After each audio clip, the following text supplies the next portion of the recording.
Hey folks, Matt Cuda here, and today I'm going to talk about the 5 items that I can't do without, and that means literally I take them with me on every trip. There's a lot of accessories that I don't need every time I go out. These are not those. These are the ones I always have with me. I keep them in my vehicle most of the time, ready to go at a moment's notice, and they don't disappoint. The first item for my run and gun type photography is this. This is the Photocy Black Rapid Strap knockoff, and this goes over your head like so. Your camera attaches here to this mount, just screws into the mount in the bottom, and your camera and lens move together as one. That is a huge accessory. I use that a lot. It takes the weight off from your hands, puts that more on your shoulder, and I also recommend having some kind of second strap to prevent, if that should fail, to prevent your camera from breaking and falling and breaking, because that is a possibility. And I'll tell you what, I have had that happen, and it is not pretty. So that's the most important thing. I take that with me literally every single trip that I go on. The second thing that is extremely important is this. This is a boonie hat, made popular certainly by special forces in Vietnam. I use it because one, it keeps the sun off me. I look like a goof when I put it on. You look goofy. You look goofy when you wear with hats like this. But they're just utilitarian, right? So I'll put it on here for you. You look goofy, but what it does is, this brim is so awesome because one, it's very flexible. So if I put my camera up, this can pop up like this, and I can look even more goofy, but my camera is not blocked by the brim. Okay, and I just pop it right back down. This provides protection from the sun, of course, and from rain, particularly. This is sprayed with, I keep this sprayed with Camp Dry, so I'm always ready to go at a moment's notice. It also helps, when you're going through branches and things like that. It's really a must-have for me. And of course, you can just crush them right up. They're also called crushers, and they're variants of these. Some are smaller and some are larger. Just a must-have, absolute must-have. The third item is this Grizzly bean bag. Okay, let me hold that up there for a second. The Grizzly bean bag, and what this does is this goes over, let's pretend my arm is a door and a window. This goes over the window like this, and it allows your camera to rest right here, and you have a nice stable platform to make your car into a blind. I use this all the time.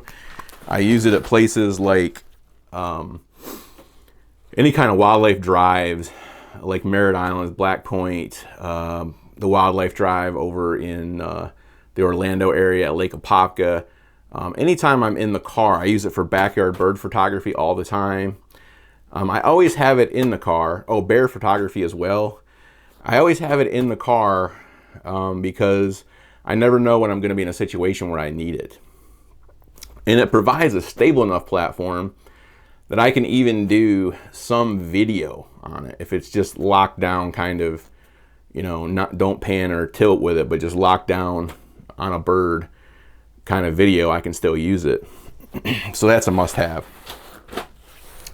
This next one may be a little bit of a controversial must-have, and that is a good pair of gloves. Okay, these are photo gloves. I'll put links into these in the show notes. And the way these work is, and these are actually the more of the cold weather type. There's all different types of these you can get for different temperatures. I do have another pair that I use for lighter temperatures.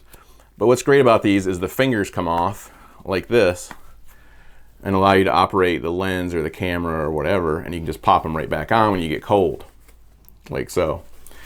Now, why would you have these in the summer? I don't always wear these in the summer, but I do a lot of the time because birds can't see black very well, right? But if you have your hand up there, and which do you see better? Can you see my hand better? without the glove or the hand with the glove. And that tells the whole story right there as to why I have a pair of these. It works mostly with skittish animals. You wear gloves when you have skittish animals. If you're just doing your backyard birds and they're used to you, there's no reason to have a glove on. The other thing they help with is you know, stick management and so forth, or you know, having to move things in the woods with your hands and that type of thing. So also getting a grip on things that maybe you need to pull yourself up off the bank. You know, when you're leaving from a shoot, you can do that with the gloves much easier. Okay, this last item is an item that I have added. I don't even know if I have enough space here to show this to you. You know, as you know, this is probably making a terrible racket on there. As you know, wildlife photography is a lot like hunting, right? We're basically hunting with our cameras. And what this is a turkey vest. Now what's cool about a turkey vest is, and I hope you can see it right here, they have a built-in seat that you can sit on. So this actually folds up and fastens, and you can tear it down like this and you can sit on it. So that allows you to sit at the bottom of a tree, for example, doing songbird photography. You know, it allows you to do turkey photography better when you have a nice seat. This is an inexpensive one. This is probably the cheapest kind you can get from Cabela's or Bass Pro. And it also has a lot of pockets in it. Let's see if I can find you a pocket here. It has a lot of these pockets in here, and I use those for anything from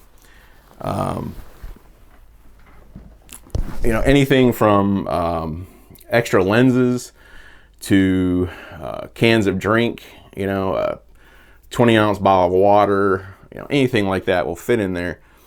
So this is what I take all the time. I might have other things, you know, I might have tripods and monopods and I mean flashes and things like that, but I always have these items in the car ready to go because I feel like these are must-haves for people. You know, this type of thing, like this Grizzly beanbag, now this is good for people that are doing a lot of car photography. So one more bonus thing I wanted to talk about here. When you're doing car photography, this is a camouflage netting. Okay, now you can actually see through this. You should be able to see me right now through this.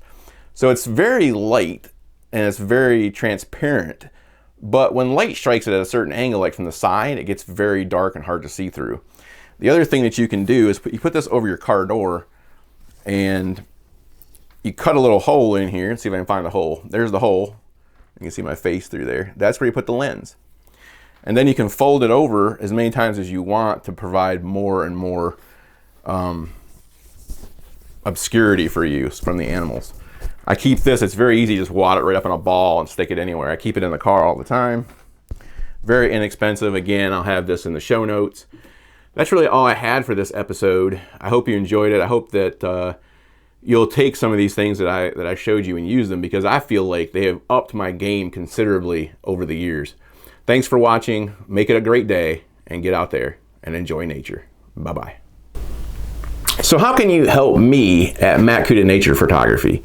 The biggest way you can help me is to click like and subscribe at the bottom of this video. Please do that. That really helps me to help you by getting funds from YouTube to make more great content. It all costs money. It all takes time. And that's one way you can help me for absolutely no cost. The second way you could help me is to buy some of my products, like Alacrity. Alacrity is my latest book. 10 years of my photography condensed into this one book here. Great full color images, the best paper that you can get for this type of photography. And I really just encourage you to go out there and check it out. And again, just thank you for all the years that you have watched my videos. There's a lot more to come.